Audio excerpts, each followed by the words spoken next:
April 3rd, 1968. Martin Luther King Jr. stood by the window of room 306 at the Lorraine Motel, watching the last rays of sunlight disappear over Memphis. He wasn't alone in his thoughts.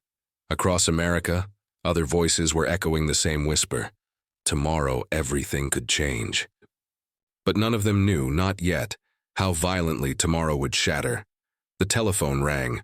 Martin's hand trembled as he lifted it. It was Robert Kennedy, his voice crackling from Washington, D.C. "Martin, I heard about the threats again. The FBI. Memo yesterday?" "Bobby, I've made peace with that possibility," Martin said quietly, his eyes still on the horizon. "If I must die, let it be for a cause that outlives me." There was a long silence on the line. Then Kennedy said something that chilled him. "If you go down tomorrow, they told us to expect riots. Not just there, everywhere. Chicago, D.C., New York. I have to protect you, Martin.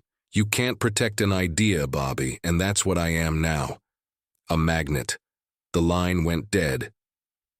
But what truly shocked those who knew was what happened next. Because 1 hour later, 600 miles away, the famous singer Johnny Cash was sitting alone in his dressing room at Folsom Prison, remembering that same warning. 1 week earlier, Cash had spoken with Martin in an unrecorded conversation during a secret meeting in Atlanta. Martin had told him, "Johnny, your songs give hope to the imprisoned. I'm doing the same, just in a different cage, the cage of injustice." Cash was devastated.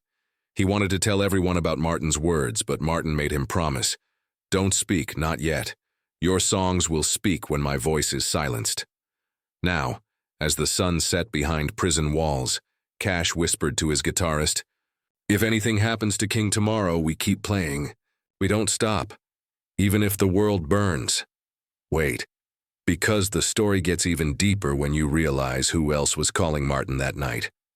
In Montgomery, Alabama, Rosa Parks sat alone in her small kitchen, listening to the radio broadcasting news about the upcoming sanitation workers' strike in Memphis. She hadn't spoken to Martin in months. Their movement had grown so big, so complicated, that their personal connection faded into legend. But she couldn't shake the feeling. Something was wrong. She picked up the phone and dialed the number she still memorized from the bus boycott days. It rang 4 times. Then, "Rosa," Martin's voice was hoarse, tired, but instantly warm. "I woke this morning with a dream about your mother," she said, her voice breaking. "She said you were tired, that you were carrying too much weight." Martin sat down on the bed. "I am tired, Rosa, so tired. But every time I think about stopping, I remember you on that bus. December 1st, 1955. You weren't tired of sitting, you were tired of giving in." "Martin." Rosa paused. She wanted to tell him to come home, to rest, but she knew he wouldn't listen. "Promise me something, anything. Promise me that whatever happens tomorrow, you won't regret the road we started together." "Never," he whispered. "Never, Rosa. But here's what nobody expected. Because, at that exact moment in a television studio in New York City, a young Oprah Winfrey was watching the evening news and making a decision that would change her life. Oprah was only 14 years old, living with her father in Nashville, visiting her cousin in New York for spring break. She wasn't supposed to be in the studio. She'd snuck in through a side door, fascinated by the cameras and lights. On the monitor, she saw Martin Luther King's face during a news segment about the Memphis strike. Producer noticed her. "Kid, you can't be here." "I'm sorry, sir," Oprah said, her eyes still locked on the screen. "But that man, Dr. King, have you ever met him?" The producer softened. "Once, 2 years ago, interviewed him for 5 minutes. Changed my whole perspective on life." "What did he say?" "He said, 'Young man, if you have a voice, you have a responsibility. Don't waste it on things that don't matter.'" Oprah felt something ignite inside her chest. She didn't know why, but she knew this moment mattered. "I'm going to have a voice someday," she whispered, "and I'm going to use it the way he does." Now here's the part that will leave you speechless, because while all this was happening, a letter was being delivered to a small apartment in California. The letter was addressed to Maya Angelou, the poet and activist who had worked closely with Martin during the Southern Christian Leadership Conference. She opened it with shaking hands. It was from Martin himself, written 3 days earlier.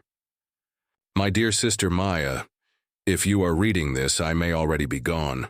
I've felt it coming, not just the threats, but the weight of history pressing down. I'm writing to you because you understand words in a way few others do.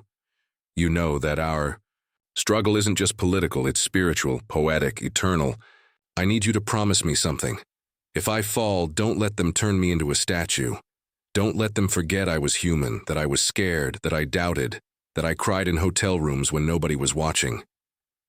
Write about the real Martin, the one who loved sweet potato pie and stayed up too late reading Niebuhr, the one who laughed too loud and worried about his children. Make them remember that heroes are just people who refuse to quit. Your brother in struggle, Martin. Maya's tears fell onto the paper, blurring the ink. She walked to her typewriter and began to write. She didn't know what yet, but she knew the words would come. They always did when it mattered most. But the biggest shock was still coming, because at exactly 11:47 p.m., the phone rang again in room 306. Martin had just finished his evening prayers. Ralph Abernathy was asleep in the next room. The phone's ring cut through the silence like a knife. Hello, Dr. King, this is Abraham. Martin froze. The voice was familiar, impossibly familiar, like an echo from a history book come to life. Abraham? You don't know me, son, but I know you. I've been watching from a place beyond time, and I need to tell you something important. Martin's rational mind told him this was impossible, but his heart knew better. What do you need to tell me? Tomorrow you'll stand on that balcony. You'll feel the evening air, and in that moment you'll have a choice to step back inside or to stay. I want you to know that whatever you choose, it matters. Your life matters. Your death will matter. But most importantly, your refusal to hate will matter most of all. Mr. President, Martin's voice cracked. Did it hurt when they took you? For a moment. But then I saw what came after. The reunited nation, the freed slaves, the long arc bending toward justice. Death is just a comma, Martin, not a period. Your sentence continues long after you're gone. The line went silent. Martin sat in the darkness, his heart pounding. He didn't know if it was real or a dream or the exhaustion playing tricks. But it didn't matter. He knew what he had to do. And here's what nobody could have predicted. Because the next morning, everything changed. April 4th, 1968, 6:01 p.m. Martin stepped onto the balcony of room 306. The evening air was cool and fresh. Below, his friends were waiting. Jesse Jackson, Ben Branch, Ralph Abernathy. The world seemed suspended in amber light. Ben, Martin called down, play Precious Lord, Take My Hand at the meeting tonight. Play it real pretty. Those were the last words most people remembered. But what they didn't know was that in that final second, Martin heard something. A distant echo of voices singing. Rosa Parks humming on a bus. Johnny Cash's guitar at Folsom. Oprah's young voice promising to matter. Maya's typewriter keys clicking. Abraham Lincoln's deep laugh. All of them, together, creating a chorus that transcended time itself. The shot rang out at 6:01 p.m. But wait, because what happened in the hours after changed America forever in ways nobody expected. In Folsom Prison, Johnny Cash heard the news over a guard's radio. He was about to perform. His hand shook as he picked up his guitar. The prisoners were already seated waiting. Cash walked on stage, his face a mask of grief and rage. Dr. Martin Luther King Jr. was shot an hour ago in Memphis, he said, his voice breaking. He fought for every person who ever felt imprisoned, whether by bars or by hate or by the color of their skin. The prison fell silent. This song's for him. And for every man here who wants to believe freedom is still possible. He began to play Folsom Prison Blues, but this time every word carried a weight it never had before. The prisoners wept, the guards wept, and somewhere Martin's echo whispered, "Keep playing, Johnny. Don't stop." In Montgomery, Rosa Parks collapsed when she heard the news. Her neighbors rushed to help her, but she pushed them away gently. "I need to be alone," she said. "Just for a moment." She walked to her closet and pulled out an old dress, the one she'd worn on December 1st, 1955, when she refused to give up her seat. She held it close and whispered, "We started something that day, Martin. And I promise, we won't let it die with you." In Nashville, young Oprah Winfrey sat with her father, watching the riots unfold on television. Cities burning, people screaming, the world tearing itself apart. "Daddy," she said quietly, "Dr. King said people with voices have responsibility. I'm going to have a voice someday, and I'm going to use it to bring people together, not tear them apart." Her father looked at his daughter and saw something he'd never seen before, a determination that burned brighter than any fire on the screen. "Then you better start practicing. Baby girl," he said, "because the world's going to need voices like yours." In California, Maya Angelou sat at her typewriter, the letter from Martin still clutched in her hand.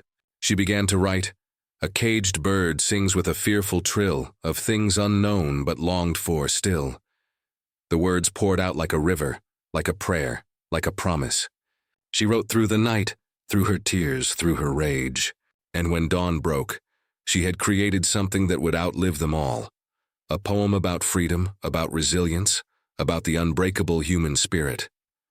Martin had asked her not to make him a statue, so she made him a song instead.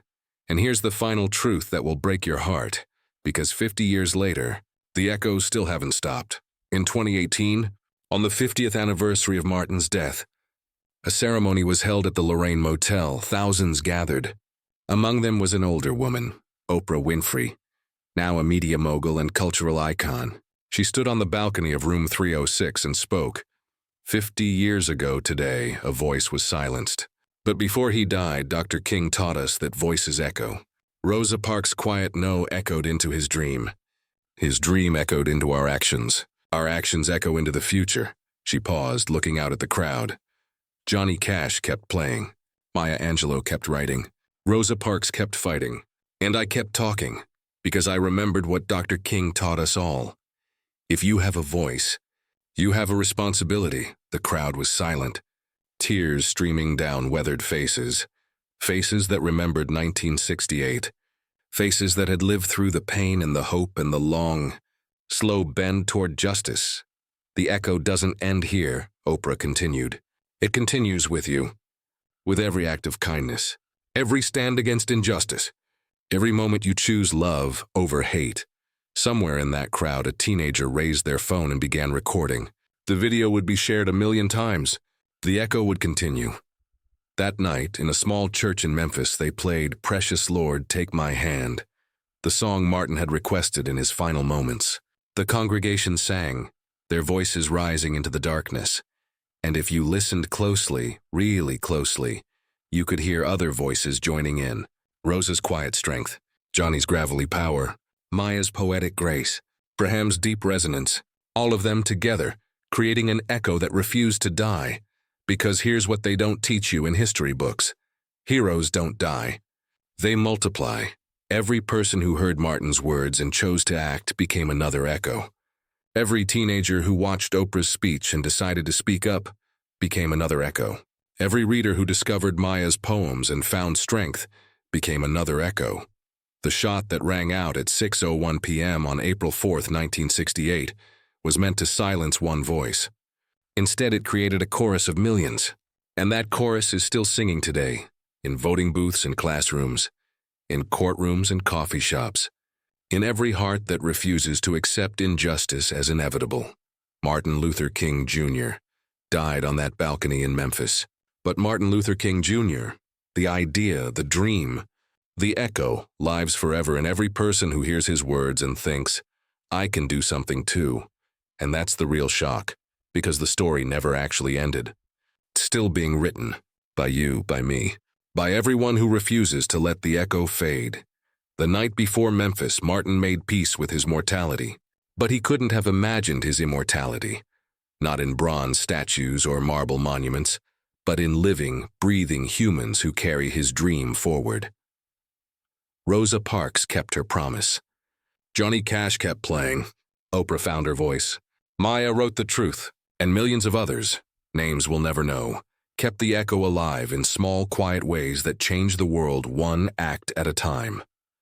57 years later, the echo still rings. And it always will, because some voices are too powerful to silence, some dreams are too important to die, some echoes are eternal. The balcony at the Lorraine Motel stands empty now, preserved as a museum. But if you visit at twilight, when the light falls just right, locals will tell you they still hear something. A voice, a song, a whisper carried on the Memphis wind. Keep playing. Don't stop. Even if the world burns, the echo of America. The echo of hope. The echo that refuses to end.